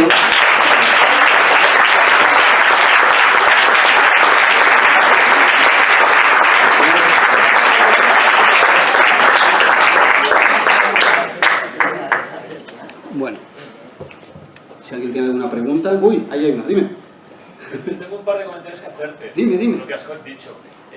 Cuando comentas lo de las transmisiones que van de Madrid a Houston, sí, de Robledo de Chabela, sí.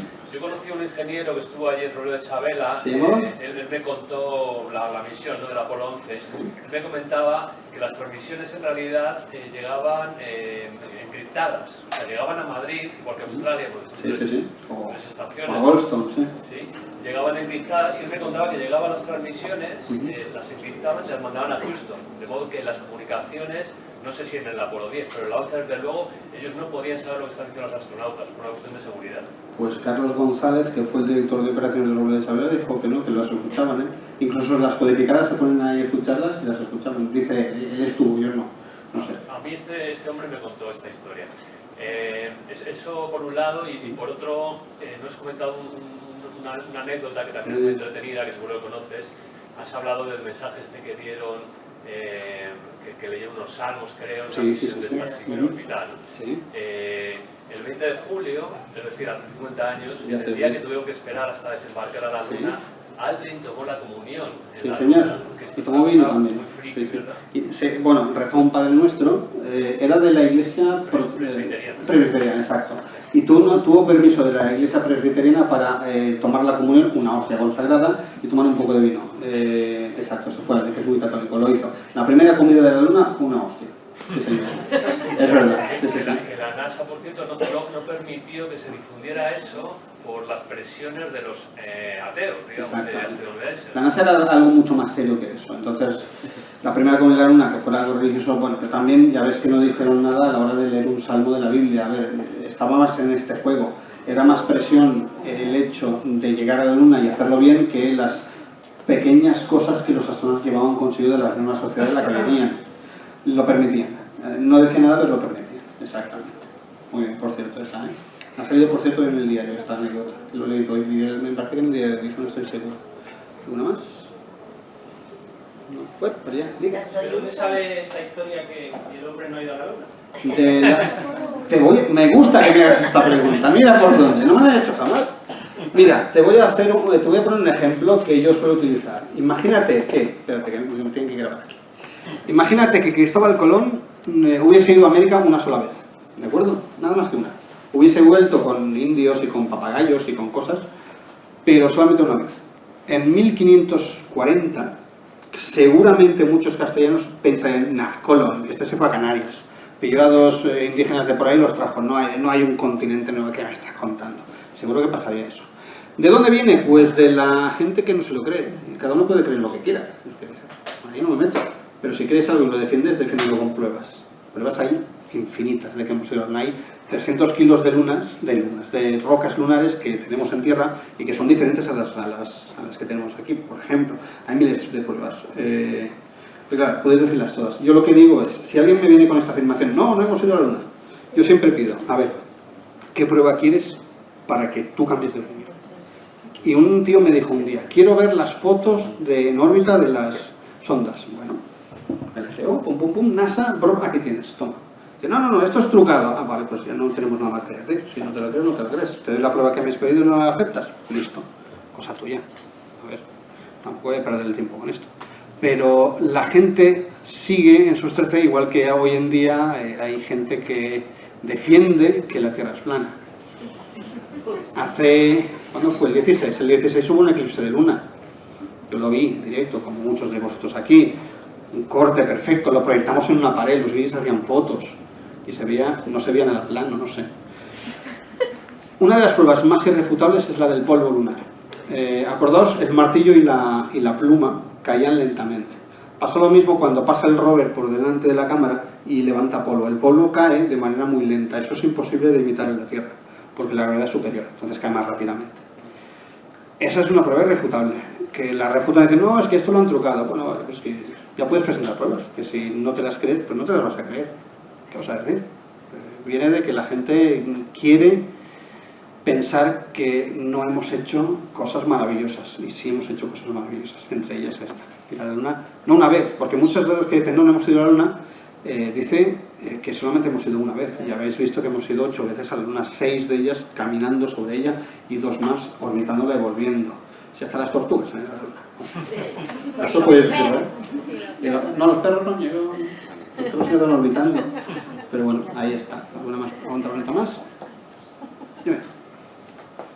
Estaba claro que tenía que ser Armstrong el primero, se decían que tenía que ser... Entre ellos se pusieron de acuerdo. A ver, aquí hay polémica. Cada periódico es una cosa diferente. Mira, en teoría y según la náutica, que tú la conoces bastante bien, el comandante creo que es el que se tiene que poner más cerca de la puerta, algo así. No estoy del todo seguro. Pero esto lo hablaron Aldrin y Armstrong. El favorito de la NASA era Armstrong, que evidentemente por la imagen que tenía sonriente era el prototipo americano. Entonces el marketing aquí gana. ¿Qué pasa? Que Aldrin también tenía muchos números de bajar, entonces se pusieron de acuerdo. Armstrong fue el primero en la Luna, pero todas las imágenes que salen son de Aldrin. Todas. La huella es de Aldrin. No hay ninguna imagen de Armstrong en la Luna. Las únicas, la de la televisión que está bajando. El resto son de Buzz Aldrin. Todas, absolutamente todas. Y ahora se me ha escapado una anécdota, quería deciros y ya no me acuerdo cuál era. Qué absurdo. Bueno, ya me viene a la cabeza. Vamos, Aldrin dijo que bajó porque estaba más cerca de la puerta. Ah, pues ya está. Sí, eso es lo que dijo, es la versión oficial. Ahora estoy contigo. Ahora me acuerdo de la anécdota. Cuando salió Armstrong que dijo eso de es un pequeño paso para el hombre, un paso de gigante para la humanidad, salió después a los 17 minutos Aldrin y se puso en la escalerilla, se paró ahí, miró y dijo, oh, qué maravillosa desolación. Pero lo que no dijo es que en ese momento estaba haciendo algo que todos hacemos cuando tenemos ganas de ir al baño. Entonces, sí, tú eres el primero que baja la Luna, pero yo soy el primero que hago esto. Lo que no sabía es que en el momento de salir por la escotilla muy lentamente, porque por cierto la escotilla del Apolo 11 era más pequeña de lo que debía, y no podían salir del todo, se pusieron muy nerviosos aquí los astronautas.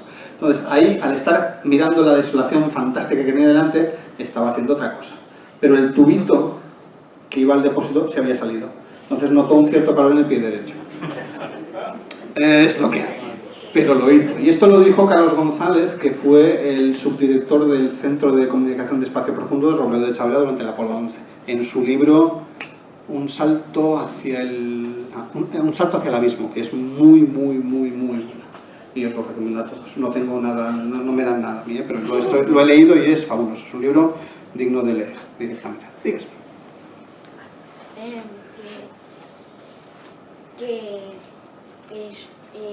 ¿Es verdad que van a lanzar en 2022 o por ahí un robot explorador a Marte? ¿Tú quieres que haya uno? Pues Yo sí, tío.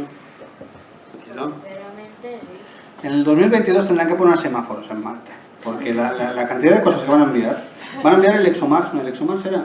Sí, el ExoMars. Los americanos quieren enviar una sonda, un robot, como el Curiosity que hay ahora. Los chinos quieren enviar otra y los europeos quieren lanzar otra. Entonces sí, van a haber 3. Según lo que ha pasado con la ESA, la European Space Agency, la Agencia Espacial Europea, la última experiencia en lanzar algo a Marte ha sido bastante mala, porque lanzaron una sonda, la Schiaparelli, y con un cohete ruso, por cierto, y a la hora de aterrizar hubo un sensor que falló, se creían que estaban ya bajo tierra y apagó los motores y cortó los paracaídas y cayó a plomo por 200 kilómetros. Hizo un cráter precioso, eso sí. Ahora hay 2 cráteres Schiaparelli en la Luna, digo en Marte. Entonces sí, es verdad, se quieren enviar más robots a Marte para en un futuro muy, espero que no muy lejano, pero lejano, de llevar que alguien, como tú por ejemplo, que tienes la edad justa, para dentro de un par de años llegar a Marte, ¿no te parece? ¿Sí, no? A tú. Ahora mismo lo que es seguro es que hay una carrera, entre comillas, no es una carrera como la que he explicado aquí, pero hay una carrera para llegar a Marte, a la Luna y poner una estación orbital. Trump quiere hacerlo, los chinos quieren hacerlo y Europa dice a Trump, sí, mi amo, hacemos lo que tú quieras, y es buena, es así, La Unión Europea es un aliado con los Estados Unidos, Japón y Canadá en la estación espacial de aquí, la ISS, y también la que van a hacer, el Gateway, en la Luna. Y básicamente es lo que dicen los rusos y americanos, ya está, y nosotros decimos señores y señores. ¿Por qué se quiere poner una estación orbital en la Luna? Porque los chinos quieren hacer una también, pues por eso.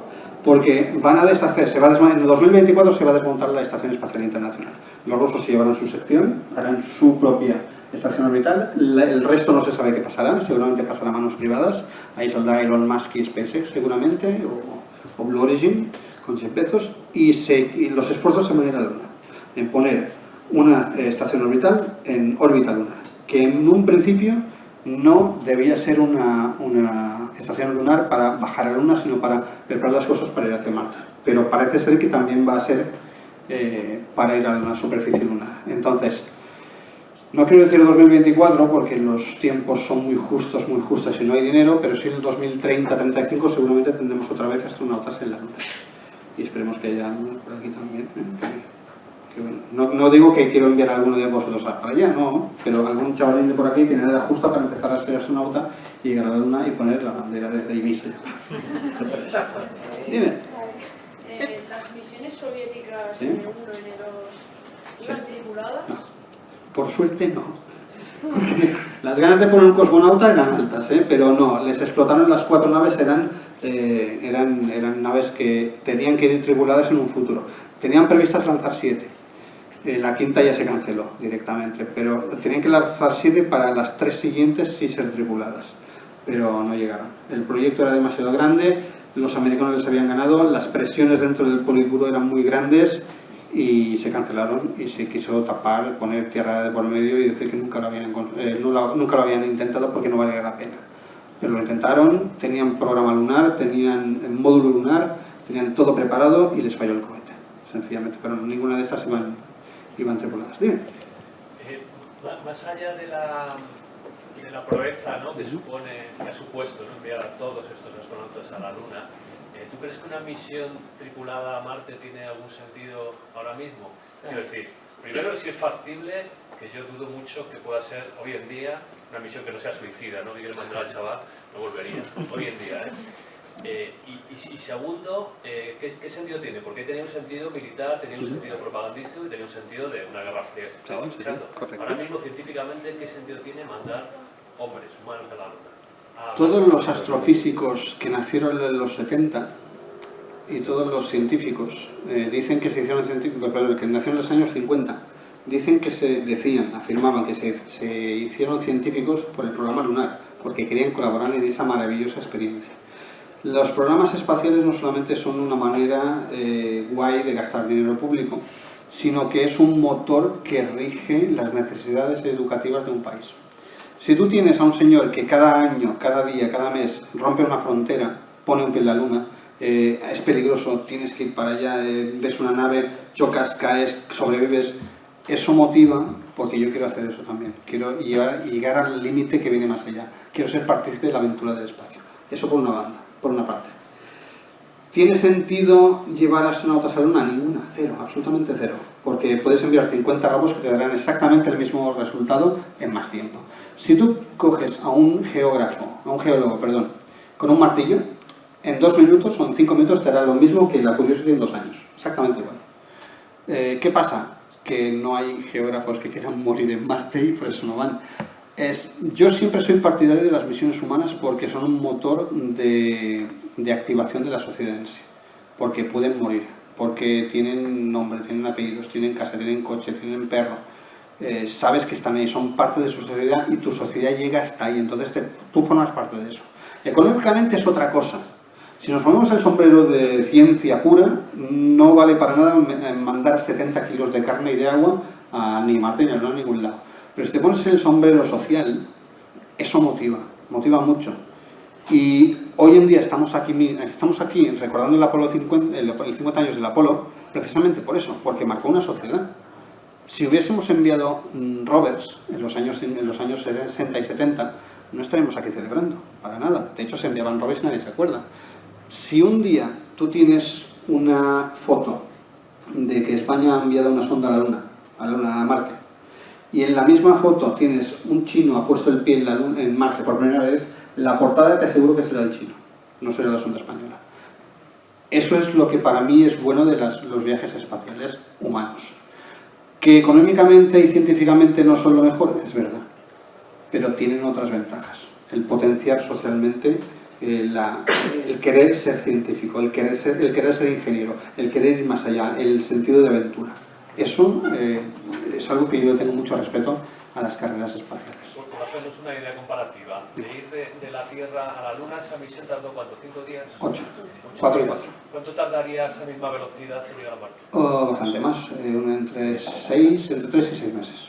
Depende del momento de aproximación. Si tienes que lanzarlos cada año y medio por ventana, pues eso, unos 6 meses. Von Braun, en la cabeza, quería enviar 10 naves con 7 tripulantes cada una, Saturn 5, para Marte, para hacer una colonia marciana. Quería hacerlo, después de las 20 Apolos. La NASA le dijo, Tururú, no, ¿dónde vas? ¿Cómo? ¿Qué quieres que hacer? ¿Qué? Y ahí se le terminó el romance con la NASA y dimitió y se fue a la empresa privada, que murió a los pocos años después. Pero su idea era esa, y ahí sí que hubiese sido algo bueno, porque si tienes 10 naves con 7 tripulantes cada una, si tú estás en un cohete te aseguro que te pegarás te pegarás con los 6 tripulantes, porque 6 meses en un recinto cerrado pequeño es que psicológicamente es durísimo. Pero si llevas 10 naves puedes cambiar las tripulaciones cada poco. Entonces podías llegar a Marte en 6 meses, 7 meses con cambios de tripulación y no pasaría del todo nada. Pero igualmente esto es todo teoría, digo que no se llegó a hacer, me hubiese gustado, pero no. Llegar a Marte es el próximo paso igualmente. No sé si será este siglo, pero llegará. Estoy seguro, estoy completamente seguro. Bien. ¿Algo más? Que quería decir... Dime. Que has dejado así a los rusos como que los pobrecitos ya no hacen nada, pero sin embargo las Soyuz siguen siendo los únicos cohetes que siguen llevando a los Hoy ha habido un astronautas lanzamiento, a la estación espacial. correcto. Y además es que siempre se sale de allí, ¿no? Sí, de Baikonur. De Baikonur. Es correcto. A ver que os ponga esto. Aquí. Sí, ahí no sé dónde le doy. Aquí, sí. Los americanos están que le chirrían los dientes, por eso, por cierto.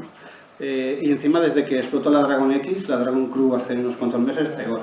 Sí, fijaos en esta gráfica. Es que todos los americanos o todos los astronautas que quieran subir ahora a la estación espacial, Todo esto... tienen que hacerlo en Rusia. Sí, tienen que aprender ruso, por cierto.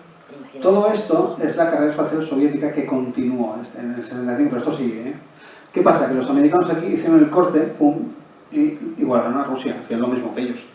Pero sí, hoy en día la única nave que lleva astronautas a la Estación Espacial Internacional, Luca Parmita no ha subido hoy, es la Soyuz y las cápsulas Soyuz, que tuvo un problema hace meses, por cierto, porque tuvo un fallo en la separación de la primera fase. Y otros fallitos. También se descubrió un agujerito en la Soyuz, en la cápsula Soyuz de la Estación Espacial Internacional, que alguien había hecho sin que supieran qué fue ni qué no fue. Se supo que era un fallo humano, que alguien hizo un agujero donde no debía y lo tapó. Pero lo malo es que las cápsulas Soyuz pasaron todos los reconocimientos y todas las pruebas. Hasta que estaba en el espacio por la ISS, ¡puf! Y salió el agujero. Ostras, ¿qué pasa aquí? Pero hoy por hoy es la única nave que tenemos. ¿Qué pasa? Que el SLS, Space Launch System, tiene que ser el sistema americano para ir a la Estación Espacial Lunar. Y hoy, hace 2 días o 3, anunciaron otro retraso para el 2021. Es una nave que debería estar terminada en el 2017, si mal no recuerdo, 16, y lleva $2.000 millones de sobrecoste. Boeing que está que trina, porque es la empresa que la está desarrollando, y el cohete too big to die, que dicen los americanos. Tienen que lanzarlo, pero tienen tantos problemas que no saben qué hacer. Entonces seguirán hasta que se descubran, pero por ahora no hay ninguna nave americana que pueda llevar astronautas desde el terreno americano a la estación espacial. A ver, creo que no me acuerdo. Dentro de un par de meses van a lanzar Falcon 9 con la Dragon V2 con tripulación a en teoría. Bueno, en teoría, sí. En teoría. Habrá retrasos. Lo sabrá porque la cápsula... dentro de poco supongo que ya habrá más. Lo malo es que la cápsula Dragon explotó. Sí, no, eso es lo chungo, Pero... fue una pérdida en una válvula. Sí, pero la semana pasada creo que hicieron ya habían construido otra y ya estaban haciendo pruebas con paracaídas. Sí, lo que pasa es que la NASA estará mucho más fina a la hora de los controles de seguridad, sí, es verdad. El futuro es ese o la Starliner, que es la cápsula de Boeing, ¿qué era? No. Sí, de Boeing, exacto, la cápsula de Boeing. Esas son las salidas a corto plazo, a largo plazo es SLS. ¿Qué pasa? Que son cosas difíciles, si tienes que cargar con humanos, pues tienes que ir con mucho cuidado. La Dragon Crew subió a la Estación Espacial Internacional, se acopló y fue todo perfecto. Incluso hizo el splashdown, todo guay, pero ¿qué pasa? Que cuando estaban haciendo una prueba de mantenimiento, pum, les explotó. No es que hiciera puff, no, explotó en sí la cápsula. Ahora está, ahora no está. Fue así, claro, y se oye una voz en off y dice, oh my god. Y es que es así, oh my god. Ahí Elon Musk tuvo problemillas, empezó a sudar. Lo que pasa es que ahora tienen el contrato hecho y van a sacar adelante la cápsula, por supuesto. Eso, con más tiempo, eso sí, Muy bien. ¿Algo más? Señores, pues hasta aquí. Muchas gracias por...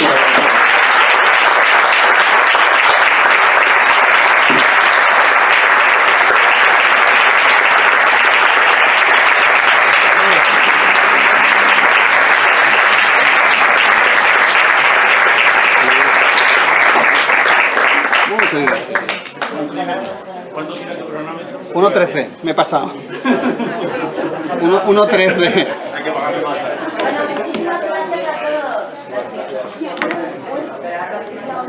Muchas gracias por haber venido.